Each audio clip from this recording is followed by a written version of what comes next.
Welcome my YouTube channel GS with Ajay Chaubisa. आज अपन शुरू करेंगे द्रव्यमान क्रियानुपाती नियम। द्रव्यमान क्रियानुपाती नियम। देखो, ये जो नियम दिया था वो देने वाले वैज्ञानिक का नाम था गोल्डबर्ग एवं वागे। द्रव्यमान क्रियानुपाती का जो नियम है वो देने वाले वैज्ञानिक का नाम था गोल्डबर्ग एवं वागे।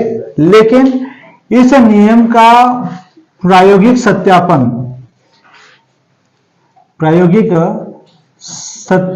करने वाले वैज्ञानिक का नाम था बोडेनस्टाइन।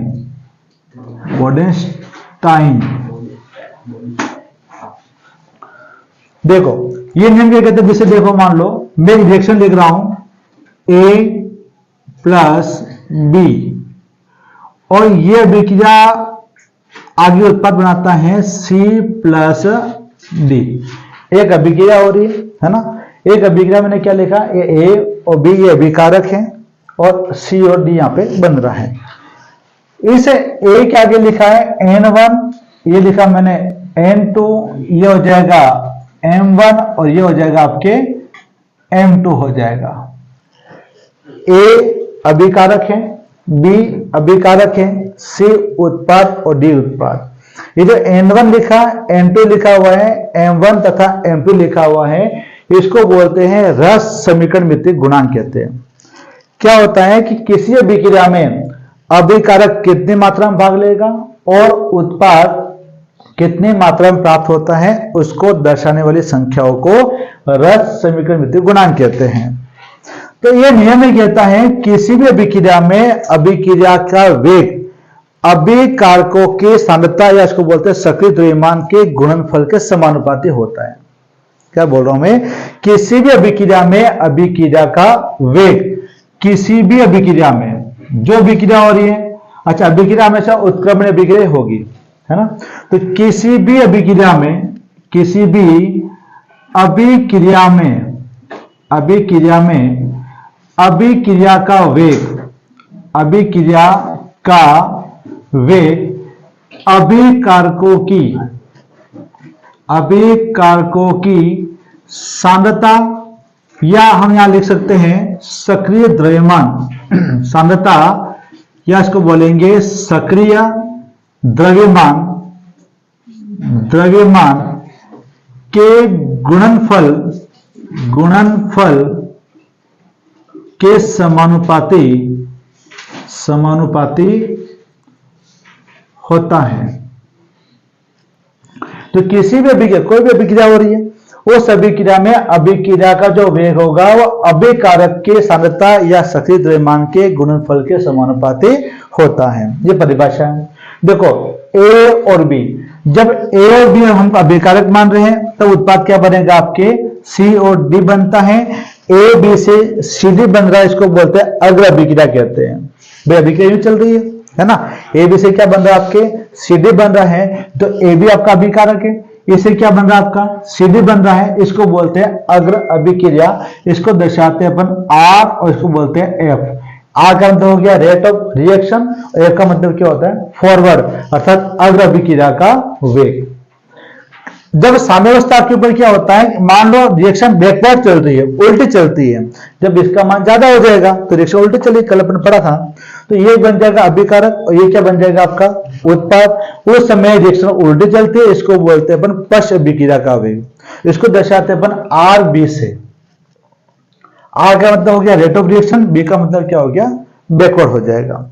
तो उत्क्रमणीय अभिक्रियाओं में अभिक्रिया दोनों दिशा में चलती है, अग्र दिशा में भी चलती है और पश्चिम दिशा में भी चलती है। जब दोनों का वेग बराबर हो जाता है, इसको बोलते हैं साम्यावस्था कहते हैं, है ना। तो ये नियम में कहता है किसी भी अभिक्रिया में अभिक्रिया का वेग, जैसे मैं मान लो अग्र अभिक्रिया की बात कर रहा हूं, कौन सी अभिक्रिया हो रही है आपकी, अग्र अभिक्रिया। तो यहाँ पे क्या आएगा, अग्र अभिक्रिया का वेग कौन सा हो जाएगा, RF। तो अग्र अभिक्रिया का वेग कौन सा अपने पास, RF बांधा का अपन है, तो ये क्या होगा RF। फिर क्या बोल रहे हैं, समानुपाती होता है, ये समानुपाती किसके हो जाएगा, तो अभिक्रिया क्या अभिकारकों के सांद्रता के। तो जब ये एन ए बी से क्या बन रहा है, सी डी बन रहा है, उस समय अभिकारक कौन है आपका, ए बी। यहां से यू बन रहा है ना, तो ये कौन आपका अभिकारक, ये कहलाएगा उत्पाद। ये कह रहा है कि अग्र अभिक्रिया का वेग, अग्र अभिक्रिया का जो वेग है वो अभिकारकों के सांद्रता के गुणनफल के समानुपाती होता है। तो अग्र अभिक्रिया का वेग समानुपाती का समानुपाती किसके, अभिकारक। तो ए अभिकारक है, तो ये बड़ा कोष्ठक जो लिख रहा हूं उसको बोलते हैं सांद्रता। सांद्रता को हमेशा बड़े कोष्ठक में लिखा जाता है। ए कौन है आपका अभिकारक। ये जो रस समीकरण जो गुणांक होती है वो हमेशा घात में जाती है, तो इसकी घात कितनी होगी आपकी n1। फिर क्या बोल रहा है, गुणनफल तो निशानी लिखने की जरूरत नहीं, गुणनफल की निशानी है किसके, अभिकारक। अभिकारक कौन सा हो गया, बी की सांद्रता, और घात किसमें जाएगी आपकी n2। तो अग्र अभिक्रिया का वेग अभिकारकों की सांद्रता के गुणनफल के समानुपाती होता है। और जब जब समानुपाती का निशान हटेगा यहाँ पे कोई न कोई इस तरह आ जाता है। तो देखो यहाँ पर आर एफ बराबर क्या हो गया, इसको मैंने मान लिया K1, और ए की सांद्रता की घात n1 और बी की सांद्रता की घात क्या हो जाएगी आपकी n2। ये जो K1 है इसको बोलते हैं अग्र अभिक्रिया का वेग स्थिरांक। ठीक है, ऐसे चल रही है ना, इसको क्या बोलोगे आप, अग्र अभिक्रिया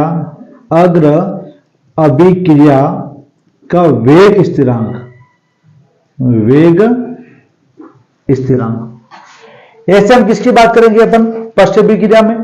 तो पश्च अभिक्रिया में परिभाषा क्या बनेगी, पश्च अभिक्रिया में अभिक्रिया का वेग अभिकारकों की सांद्रता के गुणनफल के समानुपाती होता है। तो बताओ इस अभिक्रिया में पश्च चल रहा है, वेग चल रहा है बंद, तो अभिकारक कौन हो जाएगा आपका, सी और डी। तो उल्टा चलेगा ना, इसको क्या मानना पड़ेगा अभिकारक, अब ये क्या बन जाएगा आपका उत्पाद। तो पश्च अभिक्रिया में क्या हो रहा है, तो रेट ऑफ बैकवर्ड रिएक्शन, तो आर भी आ जाएगा, समानुपाती का समानुपाती, अभिकारक कौन है, सी की सांद्रता, तो बड़ा कोष्ठक, ये कहां जाएगा घात में m1, फिर कौन आएगा आपके डी की घात m2। सेम टू सेम चल रहा है ना। आगे की बात करें तब ये रेट ऑफ रिएक्शन आ जाएगी, और जब पीछे की बात करें तब ये वाला आ जाएगा। अब क्या है आपके समानुपाती का निशान हटेगा, तो कौन को इस तरह का आ जाएगा, क्या देखो, तो आर बी बराबर, यहाँ पे अपने K1 लिखा, अब क्या लिखेंगे K2, यहां आ जाएगा K2 और C की पावर m1 D की पावर m2 हो जाएगी। तो यहाँ पे K1 कौन था, अग्र अभिक्रिया का वेग स्थिरांक, तो K2 क्या हो जाएगा, पश्च अभिक्रिया का वेग स्थिरांक। तो पश्च बोलोगे प्रतिबिंब कह सकते हैं अपन, पश्च अभिक्रिया का वेग स्थिरांक, अभिक्रिया का वेग स्थिरांक, वेग स्थिरांक। तो इसको अपन ने समीकरण नंबर 1 लिख देते हैं, इसको लिखते हैं समीकरण नंबर 2। देखो साम्यावस्था का मतलब क्या होता है कि साम्यावस्था के ऊपर अग्र अभिक्रिया का वेग और पश्च अभिक्रिया का वेग दोनों आपस में बराबर हो जाते हैं, है ना। तो साम्यावस्था पर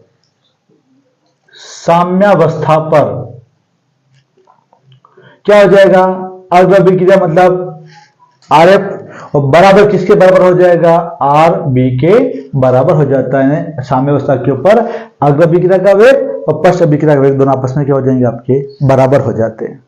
क्लियर। फिर देखो आर एफ का मान कितना है, तो K1, ये लोग लिखा अपने K1 का K1, ए की घात n1 और बी की घात कितनी हो जाएगी आपकी n2 बराबर। फिर आर बी का मान कितना लिखा, ये वाला K2, ये लो K2, फिर C की घात m1 और D की घात m2 हो जाएगी। वज्र गुणा करना अपन को, इसका गुणा इसके साथ, इसका गुणा ऐसे आ जाएगा।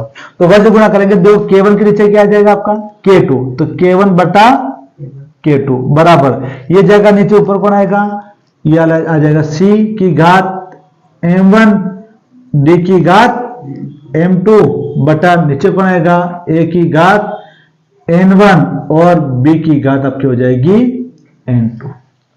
ये जो K1 बटा जो K2 है, K1 बोलो और ये K2, तो K1 बटा जो K2 है इसका अनुपात क्या आता है आपका Kc, और Kc को बोलते हैं सांद्रता साम्य स्थिरांक। तो इसकी जगह मैं क्या लिख दूंगा आपके Kc लिख देंगे, तो Kc बराबर क्या हो जाएगा, तो Kc बराबर C की घात m1 D की घात m2 बटा A की घात n1 और B की घात n2, या इसको बोलेंगे उत्पाद, नीचे आ जाएगा आपके अभिकारक। तो Kc बराबर उत्पाद की सांद्रता, उत्पाद की सांद्रता बटा आ जाएगा आपके अभिकारक की सांद्रता, अभिकारक की सांद्रता, इसको बोलते हैं अपन Kc कहते हैं।